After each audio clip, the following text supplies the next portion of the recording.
All right, everybody. Thank you for joining us today. And wanted to talk.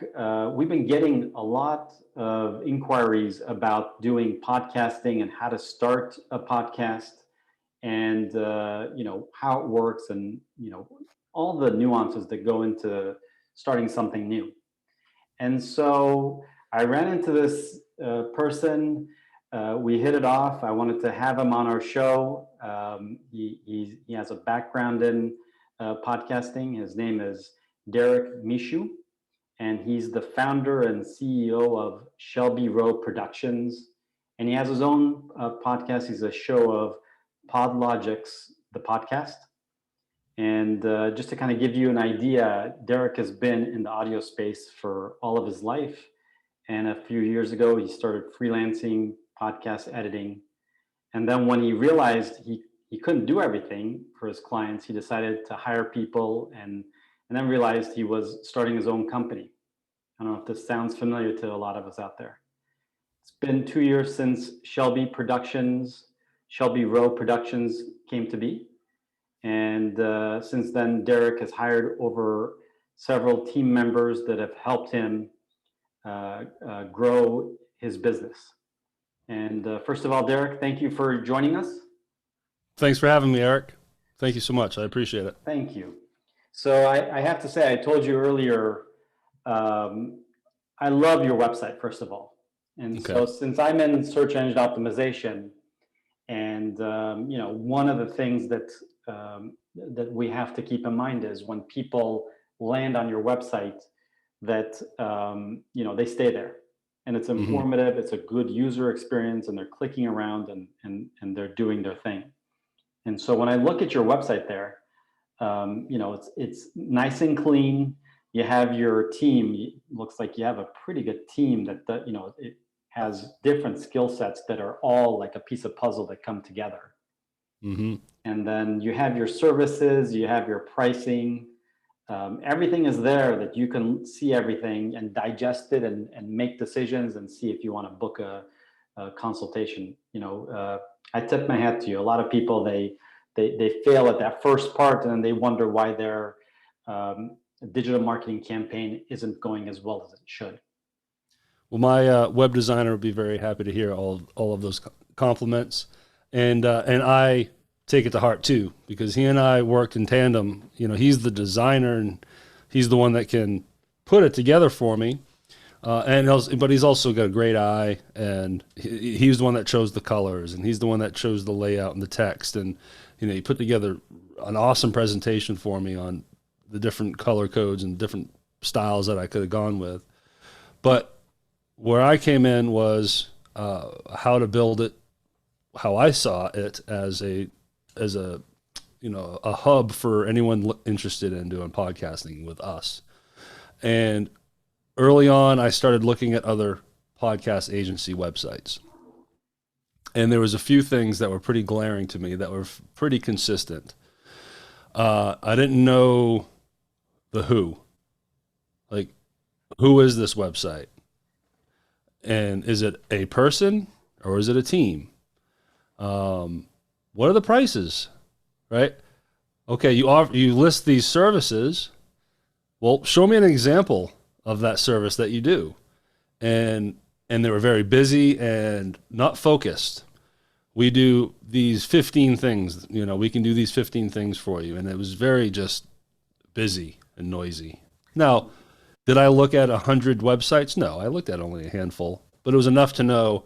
I knew that at that point I had to make the decision, like, do we want to be transparent? Do we want to give as much? Where do we want to be? Do we want to be that, or do we want to be totally open and user friendly? There are a lot of businesses out there that they think, let me get them on the phone and I can upsell them, or I can, Right. why would I give away a service Yep. for $100 when they're willing to pay 300 and we can haggle? So fill out this form and let's talk and stuff like that. And and that's a great point when it comes to the pricing. And there's an argument for both sides. And I have some producer buddies that we talk about these things, and they have chosen to not share their prices for what, like you just said, they want to have that wiggle room to negotiate uniquely. I'm on the other side. If you look at my rates, you're gonna within seconds decide, no, too much. Okay, great, that's fine. Now we've neither one of us have wasted time with each other. You can just move on. Or, oh man, I can definitely afford this guy. And often they say, I appreciated being able to see your rates because I could make a decision then. Yeah, I want to talk to this guy. I knew what I was dealing with. I knew the ballpark. And then, dude, every time I get him on the phone, we still negotiate anyway. We still, it's always changing. I offer price plans and packages, but it always changes and it's always great. Now, you mentioned on the homepage, you instantly saw the team. That was the who. That's what drove me nuts about these other podcasts is like, who am I dealing with here? I'm like, well, not only are they going to know they're dealing with me, but they're going to know they're dealing with a team of people of experts in their respective areas and spaces to take care of them. It was like a security thing. Like you come to us, you're getting us, not me. You're getting an us, but here is us. Here's our faces. And then if you go to the team page, there are even bigger pictures of each other, each of us, and then you click on it, and then we just give a quick little bio. So yeah, it's good stuff. Yeah. I love it. It just kind of jumped out at me because I'm on the computer all day, every day, and I run into all kinds of websites. Yeah. So tell us your journey here. You started off as doing freelancing. Yeah, so I'll try to keep this short, because I can go on forever on this stuff. So my lifelong trade since I was a teenager is a musician. I've been playing since I was 13, and somewhere around the year 2000, 2001, I went pro. And by that I mean, at that time I'd maybe make $50 a month playing a crappy bar, right? Okay. But that kept building and building and building. I got busier and busier, eventually moved to Nashville and became a full-time musician. And that was fun from like 2006 to about 2011. But then after that, I came off the road, so I was playing locally. Well, when you're a local musician in whatever market you live in, if you want to continue to do that and have flexibility in your hours, you got to have side hustles. I mean, you need to have 5 different things going on. So then if anything happens where you do need to leave for a weekend or travel for a week or two to go on a little tour or whatever, you need to have that flexibility. So I've driven for Uber, Lyft. I've hosted trivia nights in bars and restaurants. I've worked, insurance jobs, anything that could just stop on a whim and then be ready for me when I come back a month later. So that was my life for years. Well, I discovered a website called Upwork. And if anyone who's not familiar with Upwork, it's like it's like Fiverr on steroids. It's a great website for employers looking for employees and vice versa. But it's freelance friendly. It's very freelance friendly. And there's legitimate work on there. And I found them because I Googled. I know you're a fan of Google. I Googled work from home, and it came up with all these different search engines and websites. And so Upwork came up, and I was digging through it, trying to see what it's all about. And I landed on this search engine that had a list of people looking for help to have their podcasts edited. They were looking for podcast editing, audio editing. I'm like, oh, wow, that's interesting. Because way back when, I used to work in radio, back in the late 90s. And was a commercial producer, among other things. But I knew my way around Pro Tools enough to make commercials and jingles. That was my extent of audio engineering. Not working for bands, but working on radio. So I knew enough to be able to edit podcasts. So I was like, this is easy. All right, another hustle. Here we go. Let's do this. Let's do this. And with no real resume, and I was able to pull up some old radio work as examples of audio editing. So I at least had that. And then just started the journey. So that was December of 2017. And it took a few weeks. Then I got a client. And then I got 2 clients, then 4 clients. And And it just really, and I just kept upgrading and updating my proposal and just trying to get better. And It's exciting stuff, right? yeah, and It's it was, validation for what you do, and you want to yeah. become like an expert in your craft, and you don't even know what the craft is yet, but you're kind of learning every day. You're learning a couple things every day. And it didn't feel like work. So I'm like, I'm working from home. It didn't feel like work. It made me hungry. I finally had more control over my fate. All those other side hustles were decided for me. All the years I've been a musician, I've been a bass player. I don't start my own band. I get hired. And then the band leader decides to quit and the band stops and then I'm out of a job. I had no control over that. So I felt like, wow, I have some more control over this. And I just went all in. And really from day one, thought of it as a business. It was my business, but it was just me.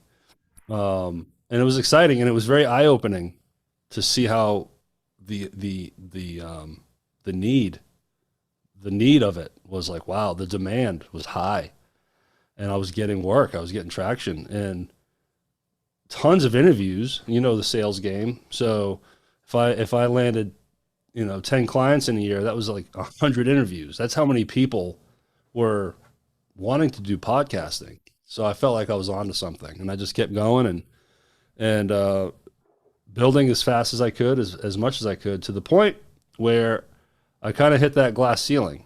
I was editing a lot, which ultimately really wasn't a true passion of mine. The editing part that was the grunt work, but I really enjoyed the running of it and the angling and trying to get a better proposal and the interviewing process. And I loved the chase, right? It's But interesting sometimes, as I meet people that, go through their journey, you kind of, you go and you try to do everything you can for, to have this freelance life or to have a small business. And then you end up you choose the job that you want within that. right. That's kind of the ultimate thing, because Oh, if you loved editing and you wanted others to do these other things, you would probably still just be do editing. And then right. because that's kind of where we want to end up, is we want to end up in a place in our lives where when we get up and work, we're doing something that we love doing, as opposed to dragging our feet to work, the rest of our lives. Living the dream really is. And you make a great point about choosing your role as you grow. And that ties into building a team here. That's some foreshadowing to building a team. But you're right. As I kept growing, I realized that I didn't have enough time in the day, time of the week to do any more. I was capped. The only way for me to bring my income up was to get bigger and better clients, but that's not always, it's easier said than done. There's a marketplace out there. You can't go from, all right, well, I'm making $30 an hour for editing. Now I'm going to charge 100. It's just, you can't do that. So I was like, you know what? All right, it's time. I had to, flip the switch and decided I'm a business. And I had a very close friend of mine. All it took was she texted me a link to the Memphis Bureau Administration, the MBA. I can't remember the actual title because I lived in Memphis. And she's like, here, this is where you need to go. They'll teach you how to start an LLC. Let's start this right. And that was it, off and running, not knowing anything about starting my own business. I'm still learning, but so that's all said and good, the business side of things. But it was now trying to start a team. So now you're transitioning from freelancer to an agency. Right. And that's a different mindset. Totally different mindset. And now I'm a leader, or I'm jumping into the world to be a leader. And as I mentioned just a few minutes ago, being a bass player for hire, I've never been a leader. I've been led. So I'm like, that's different. And then you get into, well, how do I budget and and now I got to pay someone, and it changes the whole aspect of how you quote. And now, you know what? I'm making 30 an hour, but now I got to start asking for 50 because I have someone to pay. But you have so much confidence behind that because 30 doesn't work anymore. I'll have to say no. You have to start saying no to jobs because it just doesn't pay enough. It doesn't make sense. But it's good leverage because once you start being able to say no, then you have all the leverage, and then, and then you just take what you can that works best for you. Now, earlier you said picking your own role. Well, where I benefited in this whole world is I found that I really enjoyed the operating and the building and the running and the tasking, the running the business, the CEO type of stuff. It was so easy for me to let go of the editing.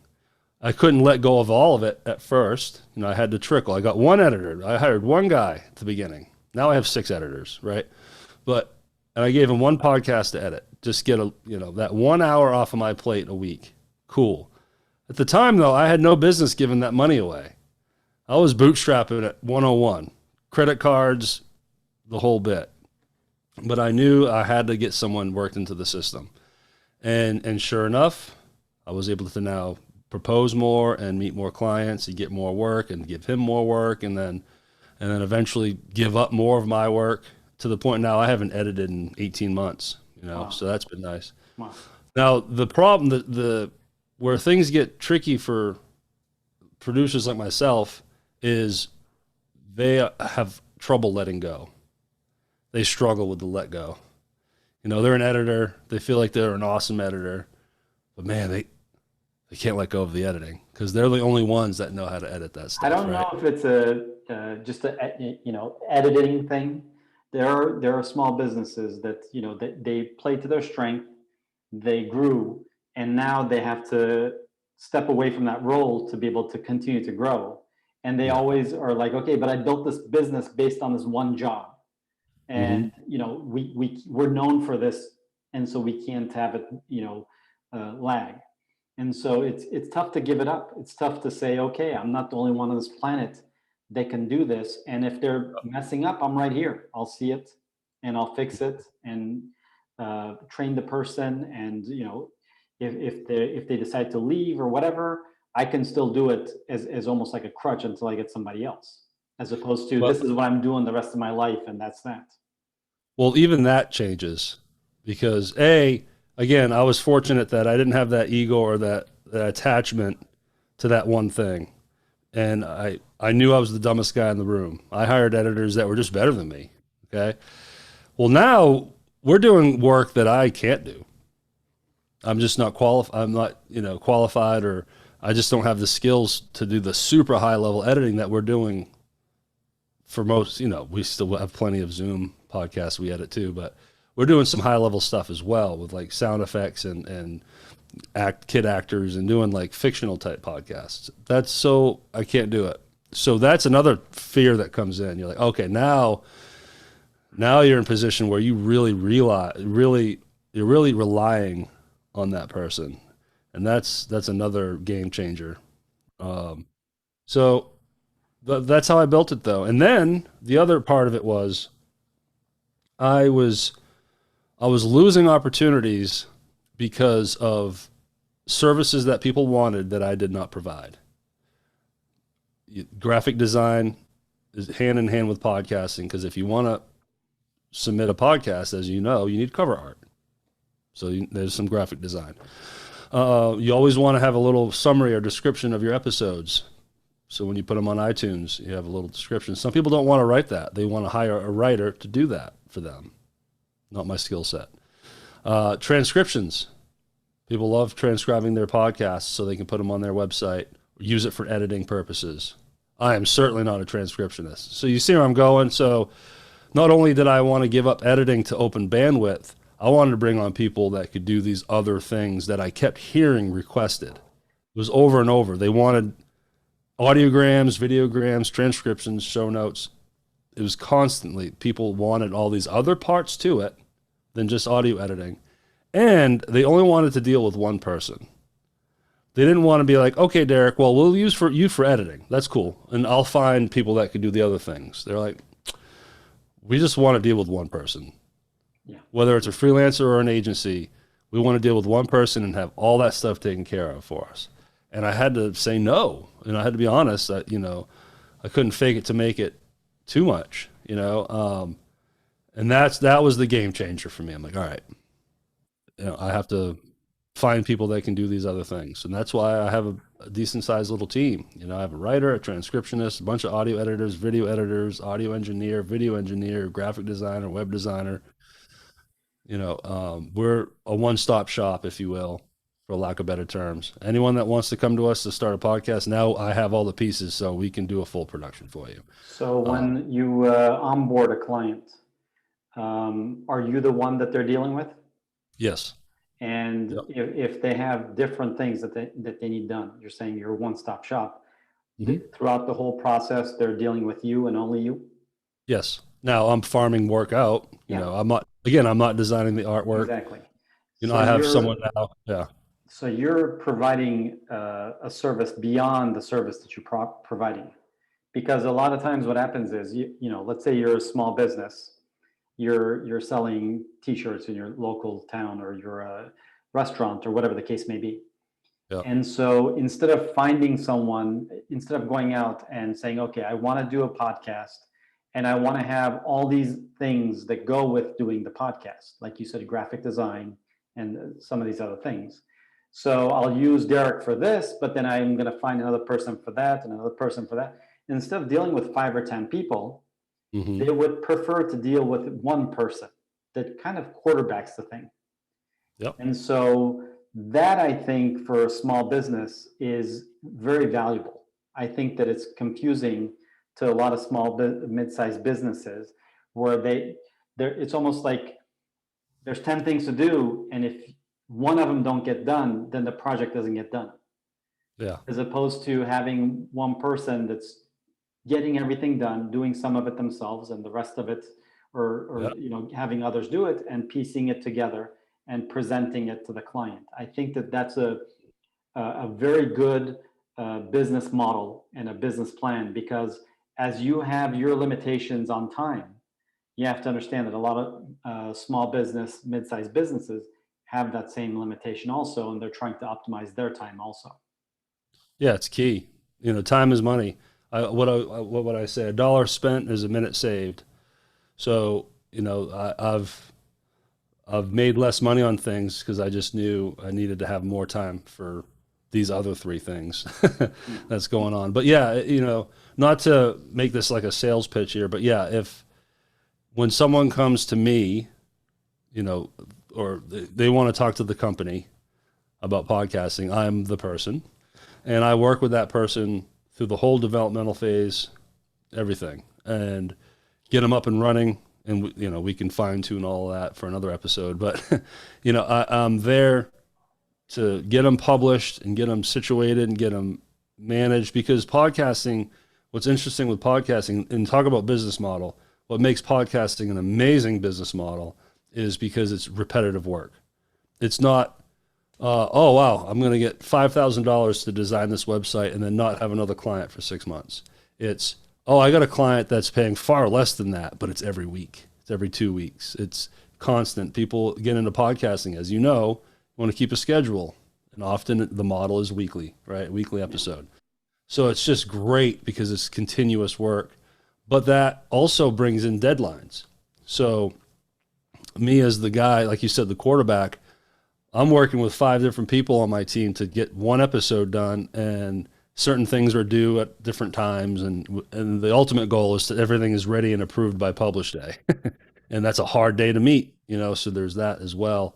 But it's been fun. It's done well for me, and I can't complain about this business model. But yeah, and to the point though is, once you build a team, going back to bandwidth, I hit another glass ceiling, because then I turned into the task manager. That was my whole role all week, was just handling tasks. So I had to upgrade, and now I got managers in place. Man, that's a whole other discussion. Giving up that kind of stuff. The give up, that was a hard one for me. Giving up, letting people handle the very sensitive part of my business, which is the client. So, but at some point, you build a relationship with the client, and then you're like, okay, this is Francesca, my production assistant. Now you're going to be working more directly with her. I'm always here for you, but I kind of hand them off and then I move on to the next one, and that's just the only way. There's the only way you can grow is to keep building that infrastructure. So, yeah, give me an idea here, and for people who are listening.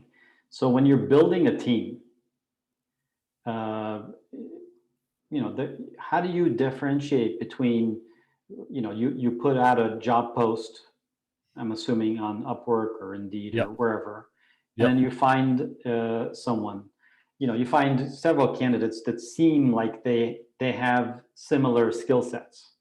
Hmm. How are you building that team, and how are you able to maintain a relationship with them? I know this is going to sound weak and cliche, but a lot of it's gut. Like it really, I always, yeah, I'll go on Upwork and I'll get, God, 15 applicants. And there's definitely a science to it. A, I'm always cool with starting with or hiring a beginner, not the beginner in their craft, but they don't have any kind of rating on Upwork. Upwork is like a rated system.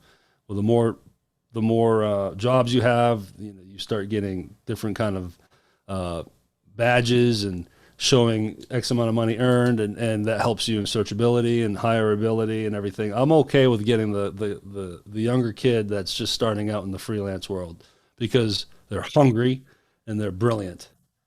It's just across the board. Freelancers, to me, are the best workers because they don't need to be monitored. They don't need to be pushed.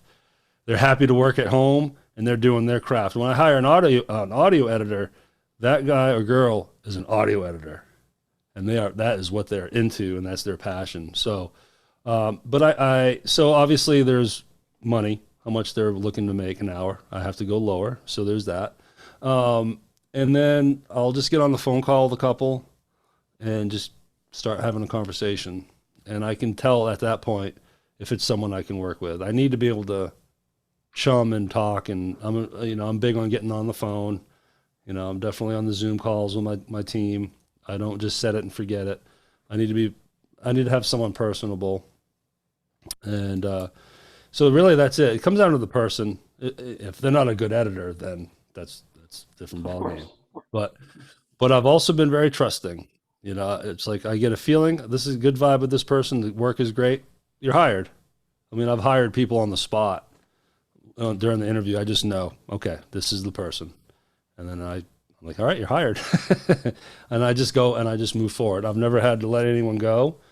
Now, have I had to have some sit downs with a couple people? Sure, right, but That comes all with in the all, territory. exactly, exactly. So, um, but yeah, I enjoy the empowering part of hiring. I like I know what it was like to be a freelancer. That man, I got a new client that brought in an extra $30 a week. Whew, man, that was a good day.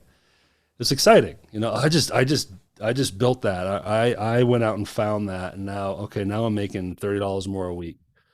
So I like giving that to other people now. Good, When good I for say you. you're hired, they're like, wow, I'm going to make X amount a week now because of Derrick, or now adding because they all have other clients. They're all freelancers, right? They get it. So I love that part and building that relationship. So, when you're in Memphis, Yes, and your team is, I'm assuming, from everywhere. everywhere. Yeah. So when you're managing tasks, can you give us some um, success stories, and maybe Sure. maybe one or two Hmm. difficulties that you ran into? Because it's not like the old days where you drive to work, everybody's there, Hmm. and you can have a meeting on the spot. Here, let's go, figure this out. Let me see your computer or whatever. It's not like that when you're Yeah. dealing with this kind of setup. Yeah. Learning, bumps and bruises on the way, but it's key to have a strong production management platform like Asana, Trello. The one I landed on, which I'm very grateful for, is Monday.com. Super robust. It's higher on price, but man, you can just do so much with it. Not only can you task with it, you can CRM and marketing and business development. I mean, there's so many boards you can build in certain ways and highly automated. You can click one button and it does 15 things, and it's notifying this guy and then and notifying me and then setting up a new task line for someone else. It's super robust, but the journey to get to that point was a long one. When you have one editor, it's an email, right? Or now you got a couple people, then you discover Slack. Okay, Slack's great. We still use Slack. I love it. But then I tried to task manage on Slack. And you're like, nope, Slack has its purpose, not for task management. And then just kept trying different things and landed on Monday. And I use Trello. But So your favorite is Monday from these apps? 100%, 100%. I haven't used Monday. I've been using, Slack is for different things. It's good for Yep. communication and maybe some, Mhm. some lower level kind of stuff.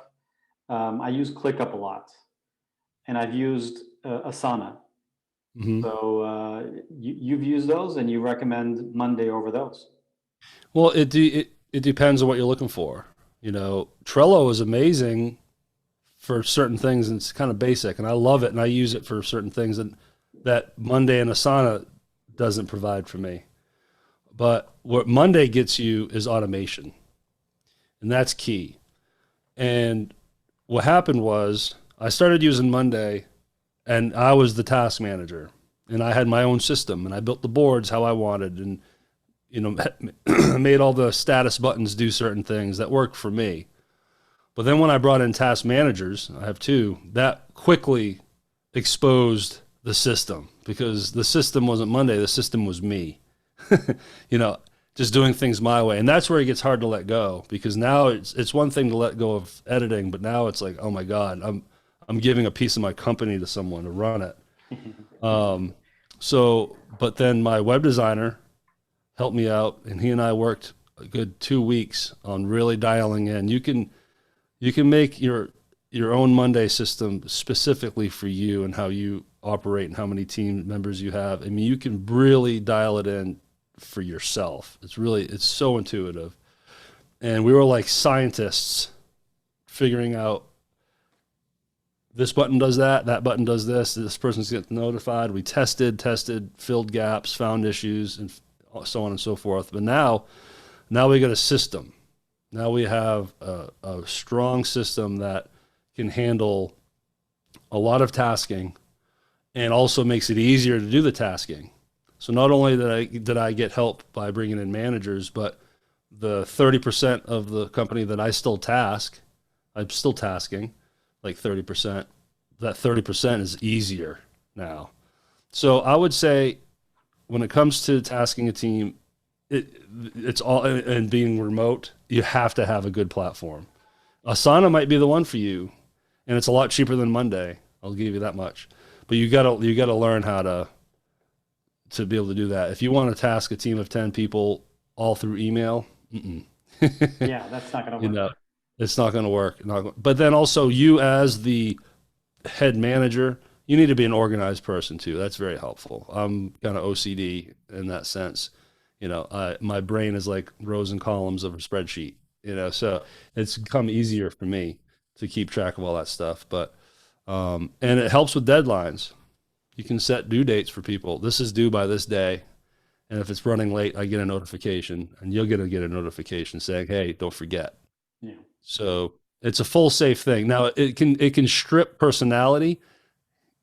We work as a team and we communicate, but when you have a ton of automations put into place, and you can work a whole day without actually like slacking anybody, it's all the communication is through automation and notifications. And so sometimes it can separate you a little bit that way, but It's meant to keep stuff's getting done. everyone, synced, Yeah. synced in, and also to optimize your time so that you're not on the phone talking to everyone one at a time, or texting back and forth and things like that. So Yep. I think these apps are doing their job. It's just Mhm. getting your business to that level, and then to be able to, it takes a different kind of person to, be the maestro at the orchestra, as Right. opposed to playing, to use your lingo, as opposed to playing one instrument. To be able to have an ear for a little bit of everything and to make sure that everything's kind of gelling. Yep. So, I like I said in the beginning, I love what you're doing. I love the subject of podcasting. I love that you're making it easier for people to explain themselves through podcasts, and that you're able to be a facilitator of this. If anybody wants to get more information about your company and possibly to work together with you, how can they find you? So my website is Shelby Row Productions, Shelby with a B, and then ROW productions.com. And like any website, that's where you can find my Instagram, which is SRP underscore production podcasting. So let me say that again, SRP underscore podcasting. And then you can click on a link to find us on LinkedIn and Facebook. There's at the bottom of each page of my website, you can schedule a 15-minute consultation with me. That will go through my Calendly. We have a blog that you can subscribe to. We try to put a blog up once every month. That's the other part of the website that was important to me, is being resourceful.